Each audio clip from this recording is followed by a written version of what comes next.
Hey, Dex Guides here with another video from Crash Bandicoot. So following on from yesterday's video where I showed you all of the bosses from the first Crash Bandicoot, it kind of got well received, so I thought I would do the same with the second Crash Bandicoot and show you all the other bosses. The first boss we're going to come across today is Ripperoo, which is a returning favourite from the first Crash Bandicoot, but he's going to do exactly the same as the first Crash Bandicoot, where if you remember he was jumping around in a pattern on the first one, but he's going to do exactly the same on this one as well, except from this time he's going to do his own dynamite and also nitro boxes. As long as you stand in the places I'm standing right now, you've got nothing to worry about. From the second round, stand on the right hand, move to the left hand side, then he's going to blow his nitros again. It's just a case of waiting until he blows up them nitros, then he can spin him and take a life. He doesn't damage himself enough for using TNT, you've got to wait for them nitros to kind of do it. So when you've got 3 lives, so like I say, as long as you stand in these places, always going to do the same patterns, then you're going to be totally fine and you've got nothing to worry about. Obviously it is the first boss, so you shouldn't really have something to worry about anyway, but he does kind of make it easy when you just got to stand in like 2 different places. You might have noticed that I haven't moved off the bottom edge of the screen, except maybe once, and that's Ripperoo gone. The second boss that we're going to come across are the Komodo brothers, which are also quite easy. I've actually found a trend that the bosses on this game are a lot easier than the first game. The first games were quite easy, but these ones are even easier, where they're all got 3 lives, rule of 3, which is different for another time that we can look into. But this game totally relies on it. You've got 3 stages of the same thing, slightly getting harder each time. And as long as you pass that, you get it. So the Komodo brothers, it's a case of one Komodo brother spins the other one. You've got to avoid that being hit and also dodge the knives at the same time. But in all honesty, I would probably rate this an easier boss than the first boss of Crash Bandicoot 1, where you just got to jump on the head. Because at least at that time you've got to do it 6 times. This time you've only got to do it 3, where you've just got to stand on the other side of these chameleons. And that's all you've got to do. Just wait till the second chameleon gets a bit dizzy, spin him into the big guy in the middle, and that takes 1 life. Do it 3 times, and that takes all 3 lives, and you beat this boss. So just wait then. There's him getting confused for the 3rd time. You just spin him into the middle, and there we go. That's the second boss taken care of. And this game only has 5 bosses in total, so we're nearly halfway there anyway. Technically, we've only got to take 1 more life, and we're halfway there. The 3rd boss we're going to do is Tiny the Tiger, which is really iconic for this game. I think everybody knows who Tiny is. Probably, as more people, I would argue, know Tiny more than Neo Cortex, of course. So for this one, it's a case of your platforms are going to turn red. You got to jump away from Tiny as he jumps towards you. These platforms are going to flash and eventually fall. You want to make sure that you're on a red one as it's flashing and off the red one as it's falling, because then Tiny's going to follow you and you completely jump down the pit. Do that again 3 times and you've got him beat.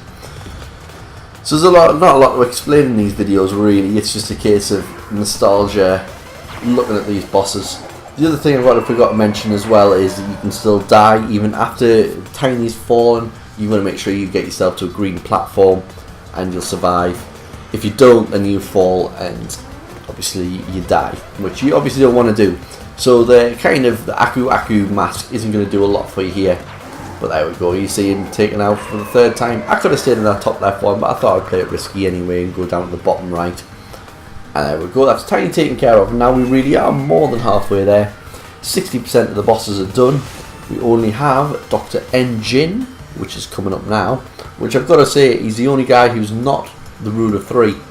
He's got 5, which technically is the rule of 3 because it's 2, 2, then 1.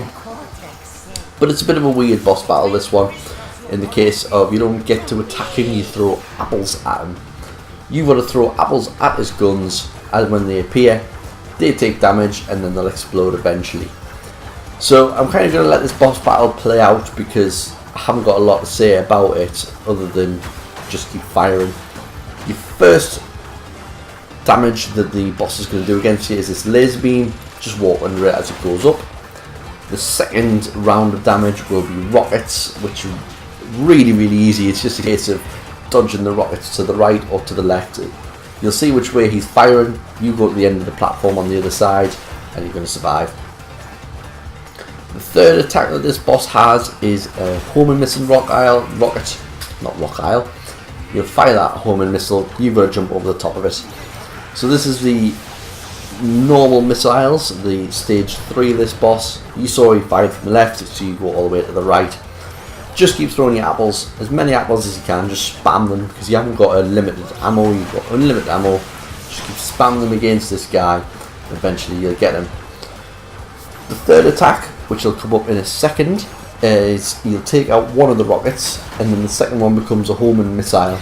You just have to jump over the top of that homing missile, and that's all you've got to do to defend it. And we'll talk about the last one when we get there. Like I say, this is the longest boss. It just takes a while, but it is really easy, like most of the bosses are on Crash Bandicoot.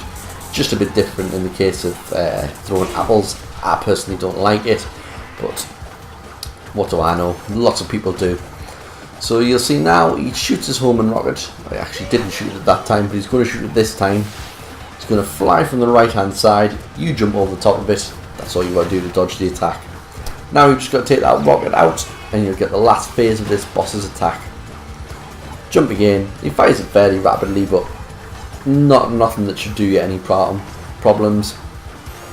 If you've got a mask into this one, it's going to be even easier, but you really don't need it.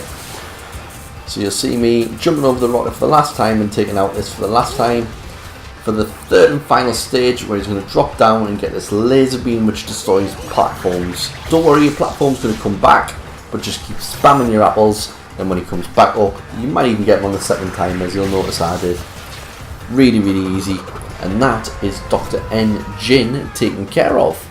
With one last guy, obviously Dr. Neo Cortex, the guy who you always got to beat in the end, the big boss. Except, like the last game, he did pose a little bit of a challenge. This one, he poses no challenge at all. I really hate the clunky aspect of these jetpacks, but basically you're just going to fly, chase him. He's not even going to attack you. You've just got to navigate this flying course using these really clunky, horrible controls. Catch up to him and then spin.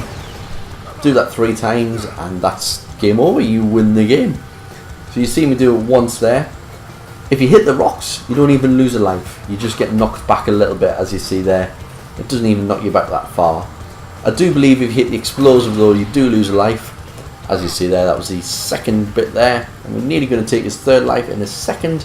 As you can see, it really poses no challenge at all. As long as you can press left, right, up and down. I mean, these jetpacks didn't even come into the last part of the game. But it doesn't matter, because that's how you take out Neo Cortex.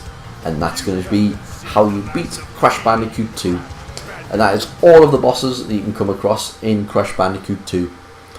I really hope you enjoyed this video. Please leave a like and comment if you want to see more of these types of videos where I'm not really giving, I am giving a guide, but it's a bit different to achievement guides. Just let us know what you like, and leave a like if you do as well, and sub as well to see more. But anyway, I'll see you in the next video. Bye!